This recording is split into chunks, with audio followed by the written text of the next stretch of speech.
มาแข่งกันโอ้ยแข่งก็มีคนอีกอย่างงี้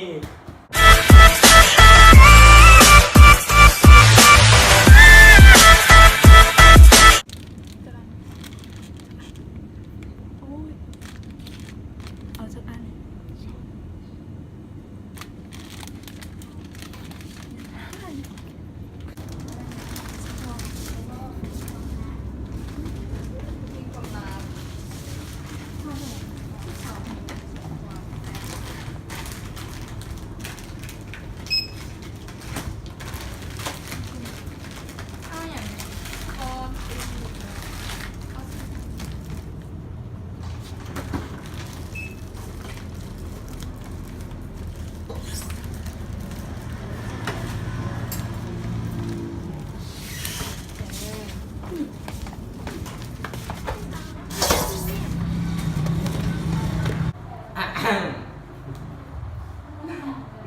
บอกมา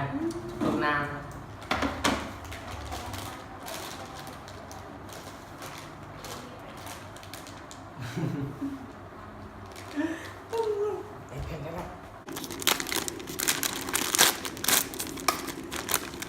เอาเห็นตอนไหน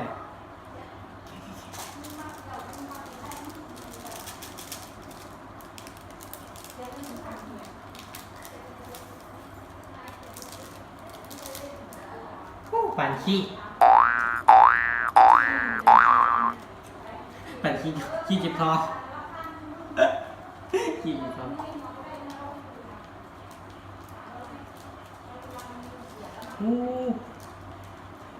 ขี้จิบคอเก่งง่ายนะอ๋อเบิ้งแม่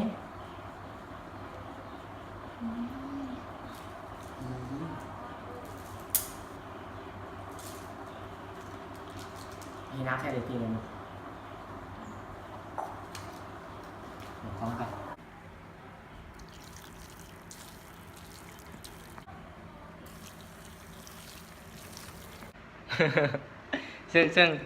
ซึ่งในตัวนี้เนาะเอาไทยมานี่บ้าวะเฮ็ดบ่เป็นเนาะซึ่งในตัวนี้ มันเป็นสภาพที่ใดเนาะเป็นจังซี่เนาะ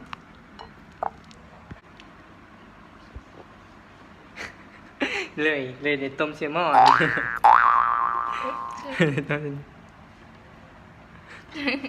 เปลี่ยนเนาะ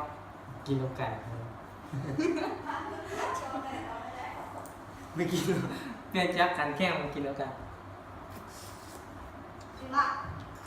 แบ่งให้คุณได้ไหมบอสมันกินนกไก่มันกินมาซึ่งเยอะอ้าวตอนคือว่ามีเรียนนาห้องมามันพวกกินเนี่ยบางคนข้างเอานี่เนี่ยตัวเส้นเป็ดอย่าไปข้างๆนั่งบางกองนะครับคือขนมเผ็ดนี่แหละอย่าไปบ่เรียนบอสกินนกไก่คือเว้ยคนอื่นเนี่ยมันเราได้กินบอสทำไมกินนกไก่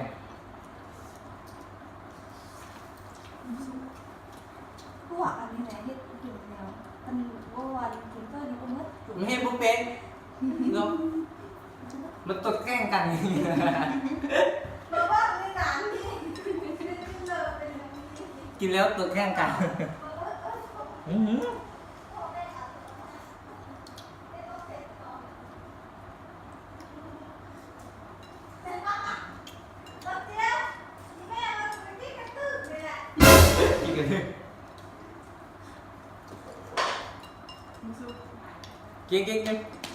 กิน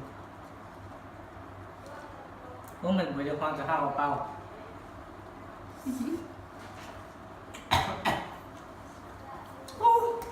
ไม่ต้องอ่านแล้วกันเลยนะเริ่มเสร็จแล้วยากโอ้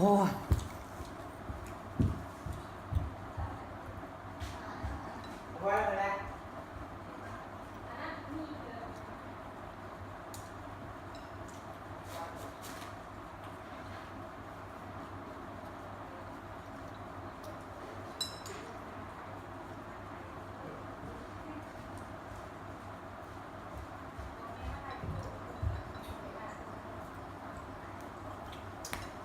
โอ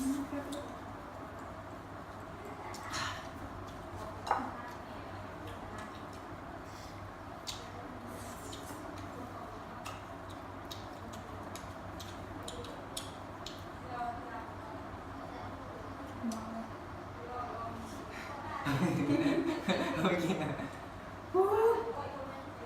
สู้ที่สุดบริสุทธิ์ก็ถือว่ายังไม่ได้เสียตัวเสียตัวอ้าย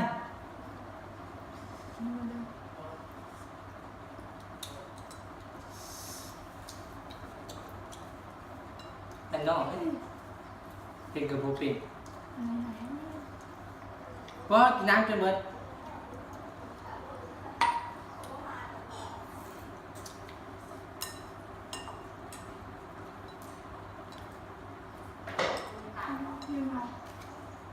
โอ้กิน พอแล้วพอแล้ว เกินได้กับพวกนี้ใครกิน เขากินด้วย สไตล์กันเดียวสไตล์เด็ก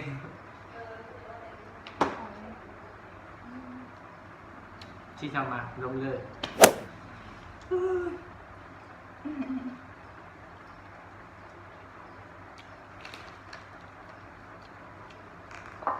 นี่หมดแล้ว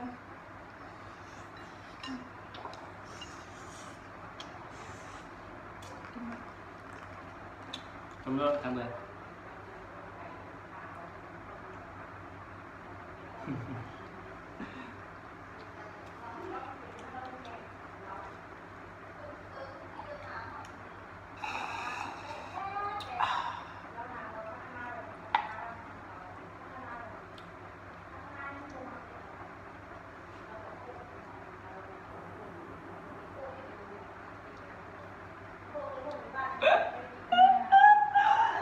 ไม่เอา ไปว่าเดี๋ยวเราทำอะไรคนละคนแป๊บหนึ่งคนละคนคนละคน เมื่อยเมื่อย กินจะแซ่บกันนะกินชุดโมเบิร์คลิปนี้สร้างขึ้นเพื่อความบันเทิงเพื่ออยากให้คนเบิ่งมีความสุขและมีเห็นรอยยิ้ม ถ้าใครมาคลิปนี้ก็อย่าลืมกดไลค์กด Subscribe ถ้าอยากให้มีคลิปต่อๆไปก็คอมเมนต์ ถ้าอยากให้มีคลิปต่อๆไปก็คอมเมนต์ที่ด้านล่างแต่มื้อนี้ขอลาไปก่อน บ๊ายบาย